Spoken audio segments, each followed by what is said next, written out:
Hello, I'm Jim Demon with Close-Up. Thank you very much for meeting with us. You're welcome, Jim. Glad to be here. Okay, for those not following the news, why don't you just give us what are some of the key races coming up on the November 6th ballot? Well, they're all important, from the U.S. Senate race down to, no, I shouldn't say down to, but the Clark Public Utilities Commissioner race, City of Vancouver Council position. So in addition to those, we have all the members of the State House of Representatives, 3rd Congressional District, almost all of the county offices, including the County Council Chair and County Councilors for Districts 1 and 2, local and state judges. So in addition to that, I think there are 4 statewide initiatives, there are 2 local ballot measures, and an advisory vote. So there's a lot of stuff on the ballot. Okay, so let's talk voter registration for the general election. This program itself begins airing October 14th. So following that date, what options are still available for voters? So as you sort of alluded to, we're beyond the deadline for the online or mail-in voter registration. So at this point, people who want to get a ballot for this upcoming general election need to come in person to the elections office, 1408 Franklin Street, downtown Vancouver, and that deadline is Monday, October 29th at 5 o'clock p.m. Okay, so as long as they're there. And do they need to bring anything with them? No. You will need to provide either your Social Security number, last 4 numbers of Social Security, or your driver's license numbers. Also, I want to make sure to mention that beginning next June, actually, people will be able to register for the current election up to and including the day of the election. So we're calling that Election Day registration, which will begin for next year's primary. Okay. So approximately when will the general ballots arrive in the mailboxes? Well, we deliver them to the post office on Friday, October 19th. They should begin arriving in people's mailboxes on Saturday, the 20th. And I want to make sure if a voter hasn't received their ballot by the following Friday, they should contact us to get a replacement ballot. Okay. And so you can, if someone accidentally puts it in the recycle bin or something, there's a way you can get one? Absolutely. We end up issuing a lot of replacement ballots. No questions asked. We don't ask if your dog chewed it up or, if you want a replacement ballot, we will issue one. And some people get concerned about that because they've got 2 ballots in their hand. But what's important is not how many ballots we issue. What's important is how many ballots we count. So when we receive that ballot back from a voter, we verify the signature. It's one of the ways we ensure that each voter only gets 1 ballot. Okay, great. What steps does the county take to ensure everyone of legal age, including those with disabilities, have the ability to vote?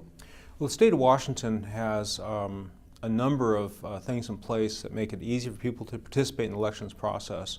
I think one of the biggest improvements in our system is the ability to register to vote online.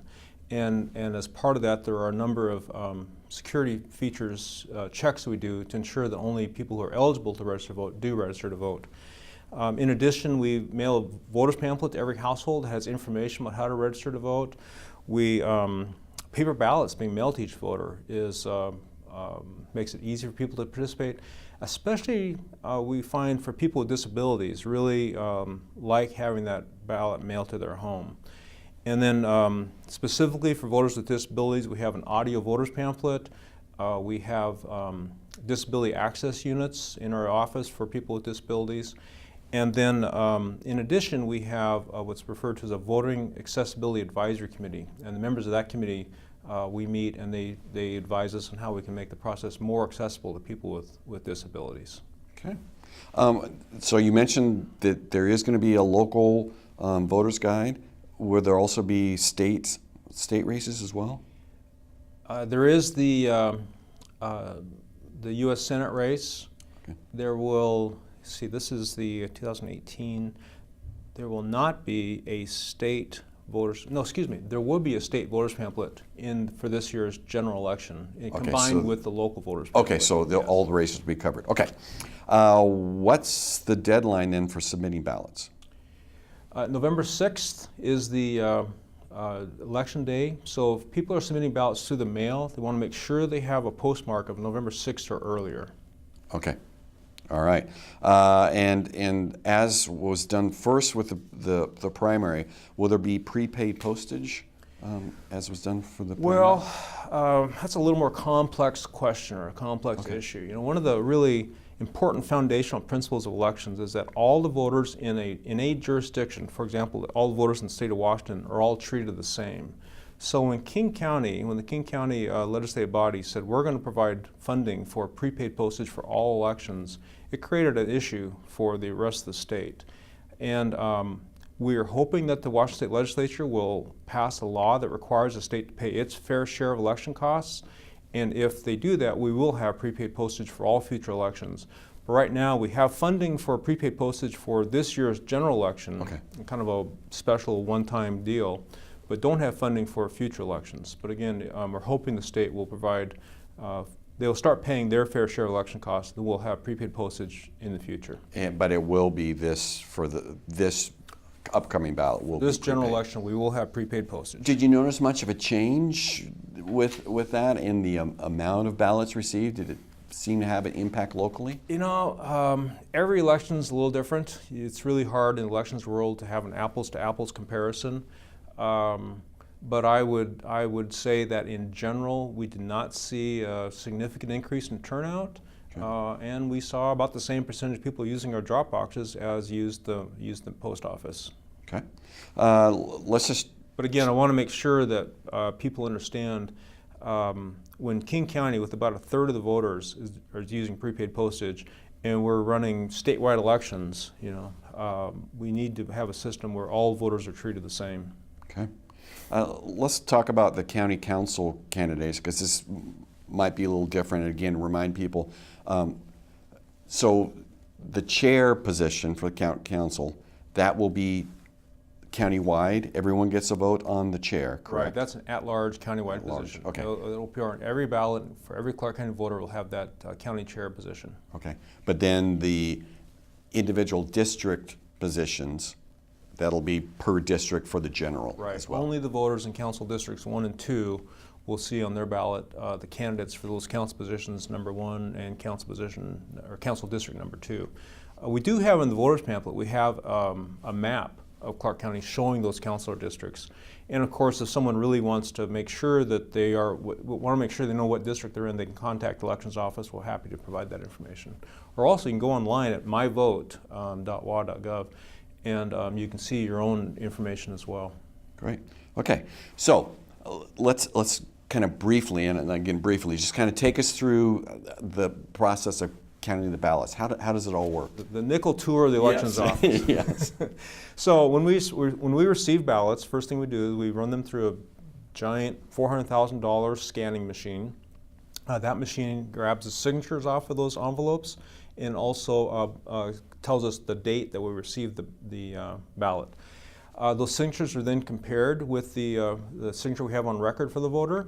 The ballots are then inspected by an inspection board. It's sorted into 2 groups. Ballots where we believe the scanning machines are able to interpret the voter's intent, and ballots where we believe the voter's intent needs to be resolved by humans. So that ballot resolution process occurs, the scanning of the ballots occur, information from those ballots is stored on memory cards, and then at 8 o'clock p.m. election night, the information from those memory cards has been inserted into a computer with software that can read that information.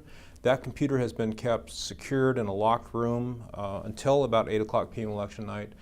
And then we press a button, tabulate results, and we have preliminary election results at about 8:20 on election night. Okay. So just to clarify, so if I, for example, mail my ballot in 4 or 5 days in advance, you would scan that and verify that before election day, but that way it's we begin processing ballots. We refer to it as processing ballots when we receive them. Okay. But again, that tabulation cannot occur until after 8 o'clock p.m. And there is no, the whole system is set up to ensure that we don't know the results, any preliminary results, until after 8 o'clock p.m. election day. Okay.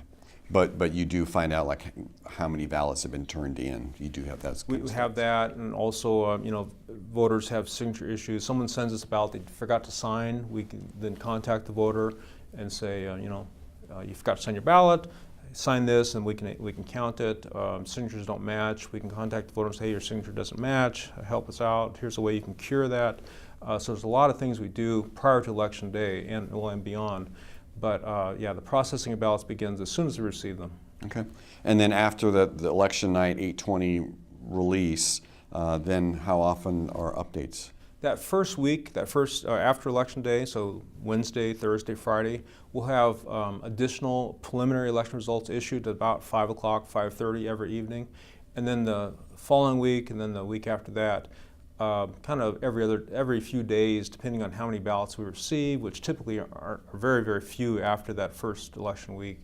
And then also how many ballots have been cured, and depends on how often we do election reports from that point forward. When will the race be certified? Certification is November 27th. November 27th. Okay. And we have until the day before certification to accept ballots. So, for example, overseas voters, members of the military, those ballots sometimes take a long time to get to us, and so they get to us by November 26th. They can still be processed and counted possibly in this year's election. Okay. Now, in the national news, there have been claims of voter fraud, hacked election offices. How secure is Clark County elections? Clark County elections are very secure, and in large part that's due to our use of paper ballots. It's a very, it's just a tangible item that we can look at to determine the voter's intent. And if there are ever any questions about the election, we can always just pull out those paper ballots and review. That's the kind of the value of a recount, is it really tests the system. And recounting paper ballots is really the best way to test that system. But in addition to the paper ballots, so before each election we conduct what's referred to as a logic and accuracy test, and that test is it's a public meeting. And that test is to ensure the programming for the election is accurate. We, after that test, the computer is kept, again, as I mentioned earlier, kept in secured and locked storage.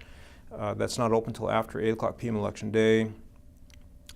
All the equipment we use to process ballots is, again, kept in a secured, locked room, not connected to the internet in any way whatsoever. Okay, that's a question. Also does not have any kind of a Wi-Fi capability on that ballot processing equipment. We have a number of tools in place and practices we follow to ensure that to detect and prevent any changes in the voter registration database and also in the election software. And if any unauthorized changes were to occur, we would learn of those changes very, very promptly.